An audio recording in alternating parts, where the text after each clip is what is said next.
بسم اللہ الرحمن الرحیم۔ السلام علیکم، دس از احمد فرام احمد ٹپس اور آپ میرا یوٹیوب چینل دیکھ رہے ہیں۔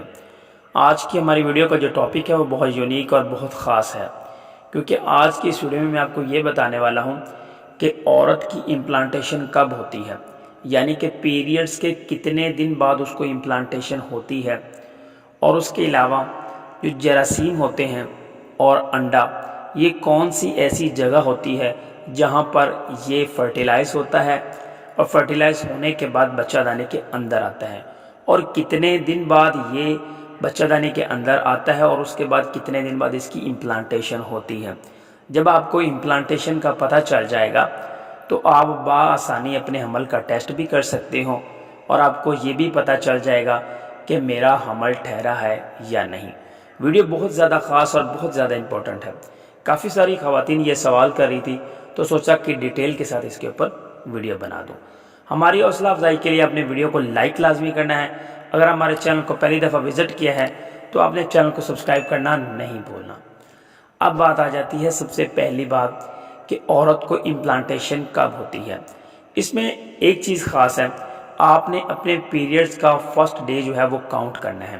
ہر عورت کی پیریڈ کی جو سائیکل ہوتی ہے وہ الگ ہوتی ہے، میں آپ کو اسی اکارڈنگ ہی بتا دیتا ہوں۔ اگر آپ کی پیریڈ کی سائیکل جو ہے وہ 30 دن کی ہے تو آپ نے نارملی اس میں سے 14 کو مائنس کر دینا ہے، آپ کے پاس تقریباً 16 دن بچ گیا، تو 16ویں دن کے اندر تقریباً آپ کی اوولیشن ہو گئی، 15ویں سے 16ویں دن کے اندر۔ اب بات آ جاتی ہے کہ ایگ جو ہوتا ہے اور جراثیم آپس میں ملتے کہاں پر ہیں۔ یہ جو فلیپین ٹیوبز ہوتی ہے، یہ ایگ اور جراثیم وہاں پر ملتے ہیں، اور وہاں پر ایگ جو ہوتا ہے وہ فرٹیلائز ہو جاتا ہے۔ یہ وہاں پر تھوڑا سا ڈیویلپ ہوتا ہے، بڑھتا ہے، سائز میں انکریز ہوتا ہے، اور 2 سے 3 دن وہاں پر رکتا ہے، اور اس کے بعد آہستہ آہستہ بچہ دانے کی طرف ٹریول کرتا ہے۔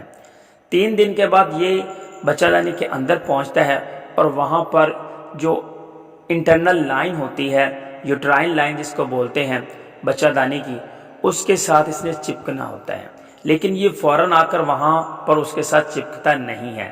تقریباً 2 سے 3 دن یہ بچہ دانے کے اندر رہتا ہے، اور اس کے بعد یہ جو وال ہوتی ہے بچہ دانے کی، انڈومیٹریم لائن جس کو بولتے ہیں، یہ اس کے ساتھ چپکتا ہے۔ جب یہ اس کے ساتھ چپکے گا، اب آپ کے پاس 16واں دن آ گیا، 3 دن آپ کے فلیپین ٹیوبز کے اندر والے 3 دن وہ ایڈ کریں، 16 اور 3 آپ کے بن گئے 19، اور اس کے بعد 3 دن آپ پھر ایڈ کریں گے تو تقریباً 22 دن بنیں گے۔ تو 22ویں دن پر آپ کو اوولیشن کے بعد آپ کو امپلانٹیشن ہوگی۔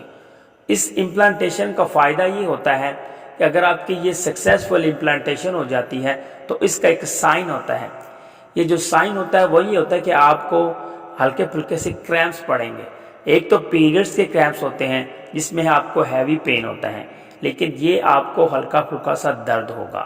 اس کے علاوہ امپلانٹیشن کی بلیڈنگ ہوگی، سم ٹائم آپ کو یہ اسپاٹ لگیں گے، ہو سکتا ہے کہ آپ کو یہ بھی محسوس نہ ہو، لیکن امپلانٹیشن بلیڈنگ جو ہوتی ہے اس کا کلر ہیز جیسا نہیں ہوتا، یہ بالکل گلابی مائل رطوبت ہوتی ہے۔ اس طرح سے آپ کو محسوس ہوگا کہ میری امپلانٹیشن بلیڈنگ ہو گئی ہے۔ اس کے اکارڈنگ اگر آپ کے ذہن میں کوئی بھی سوال آتا ہے تو آپ نے نیچے کمنٹ کر کے لازمی پوچھنا ہے۔ ویڈیو میری کیسی لگی، اپنی قیمتی رائے کا اظہار لازمی کریے گا۔ Thanks for watching Ahmed tips, والسلام۔